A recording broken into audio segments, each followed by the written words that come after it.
In the year 1600, a group of English merchants received a royal charter from Queen Elizabeth I. They were not soldiers, they were not kings, they were not emperors, they were businessmen. Their company was called the Governor and Company of Merchants of London Trading into the East Indies. History remembers it by a shorter name: the East India Company. At first, it wanted spices, silk, cotton, tea, and profit. But over time, this company did something no ordinary company had ever done before. It built armies, it fought wars, it collected taxes, it made laws, it controlled kings, and finally, it ruled millions of people. This is not just the story of trade. This is the story of how a private company rose from a small office in London and became one of the most powerful forces in world history. In the late 1500s, Europe was hungry for the wealth of Asia. Spices like pepper, cloves, cinnamon, and nutmeg were worth enormous money. Silk from China, cotton from India, and luxury goods from the East were desired across Europe. But the trade routes were already dominated by powerful rivals. Portugal had entered the Indian Ocean earlier. The Dutch were building their own trading empire through the Dutch East India Company. Spain also controlled global routes through its empire. England did not want to be left behind. So on 31st December 1600, Queen Elizabeth I gave the East India Company a royal charter. This charter gave the company a monopoly over English trade east of the Cape of Good Hope. In simple words, no other English group could legally trade in that region without the company's permission. This was the beginning of a partnership between money and empire. The crown gave permission. The merchants took the risk, and the profits could be enormous. At the beginning, the East India Company did not come to India to rule. It came to trade. Its first strategy was simple: find valuable goods, build trading posts, make agreements with local rulers, protect company ships, and defeat European rivals when necessary. In 1608, English ships reached Surat on the western coast of India. Surat was one of the great trading ports of the Mughal Empire. At that time, India was not weak. It was rich, powerful, and ruled by the mighty Mughal Empire. The company had to ask permission. In 1615, Sir Thomas Roe, the English ambassador, arrived at the court of Mughal Emperor Jahangir. His goal was to win trading rights for the company. The English were allowed to establish factories, which were not factories in the modern sense. They were trading warehouses and offices. The company slowly built bases in places like Surat, Madras, Bombay, and Calcutta. These trading posts would later become the foundations of British power in India. But in the beginning, the company was still small compared to the Mughal Empire. It survived through diplomacy, gifts, patience, and profit. Why was India so important? Because India was one of the richest manufacturing regions in the world. Indian cotton textiles were famous across Asia, Africa, and Europe. Bengal was especially wealthy. Its muslin, silk, saltpeter, and rice made it one of the most valuable regions in Asia. The company realized something important. Spices were profitable, but Indian textiles could transform global trade. Indian cloth was sold in Europe. It was traded in Africa. It was exchanged in Southeast Asia. The East India Company became deeply connected to a global commercial system. But trade also created conflict. Local merchants wanted fair prices. Indian rulers wanted taxes. European rivals wanted control. And the company wanted maximum profit. At first, the company negotiated. Later, it would command. The greatest change in the company's history happened in the 18th century. The Mughal Empire began to weaken after the death of Emperor Aurangzeb in 1707. Regional powers grew stronger. Bengal, Awadh, Hyderabad, Mysore, the Marathas, and the Sikhs became major political forces. India was not empty. It was not powerless, but it was politically divided. The company saw opportunity. At the same time, Britain and France were fighting for global dominance. Their rivalry reached India. The French East India Company supported Indian rulers. The British East India Company supported their rivals. Indian politics and European wars became connected. The company began hiring Indian soldiers called Sepoys. These Sepoys were trained in European military discipline. Soon, the company was no longer just a trading company. It was a private military power. A company with shareholders now had an army. The turning point came in 1757. The place was Bengal. The ruler was Nawab Siraj-ud-Dowlah. The company had been strengthening its fortifications in Calcutta and expanding its privileges. Siraj-ud-Dowlah saw this as a threat. He captured Calcutta. The company responded with force under Robert Clive. But the real weapon was not only the army. It was betrayal. Robert Clive made secret arrangements with powerful Bengali elites, including Mir Jafar, who was one of Siraj-ud-Dowlah's commanders. At the Battle of Plassey, Siraj-ud-Dowlah's army was much larger, but many of his commanders did not fight seriously. The result was not just a military victory. It was a political takeover. Siraj-ud-Dowlah was defeated. Mir Jafar was placed as Nawab, and the East India Company became the real power behind Bengal. A trading company had learned a deadly lesson. In India, it could win not only with guns, but with money, alliances, and betrayal. After Plassey, the company's strategy became clearer. It did not always need to directly conquer every territory. Sometimes it controlled rulers from behind. Its major strategies included: first, divide and rule. The company exploited rivalries between Indian rulers, nobles, bankers, and military commanders.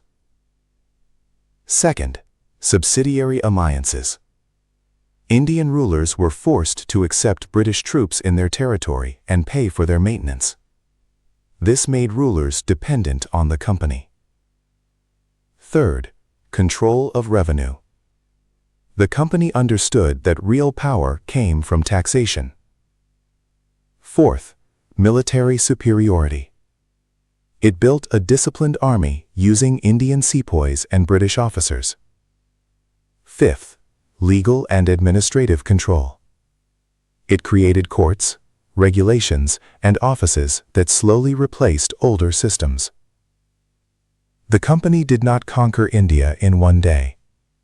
It advanced piece by piece, through treaties, through wars, through loans, through political pressure, and through carefully chosen moments of weakness. In 1764, the company fought the Battle of Buxar. This battle was even more important than Plassey in some ways. The company defeated the combined forces of the Nawab of Bengal, the Nawab of Awadh, and the Mughal Emperor Shah Alam II. After this victory, the company received the Diwani rights of Bengal, Bihar, and Orissa in 1765. This meant the company could collect revenue from these regions. Now, the company was no longer just earning money through trade. It was collecting taxes from Indian land. This changed everything. Bengal's wealth financed the company's army. That army conquered more territory. More territory gave more revenue. More revenue created more military power. It became a cycle of expansion. But for ordinary people, this system often meant pressure, exploitation, and suffering. The company's priority was profit, not welfare, not justice, not stability. And Bengal paid a terrible price.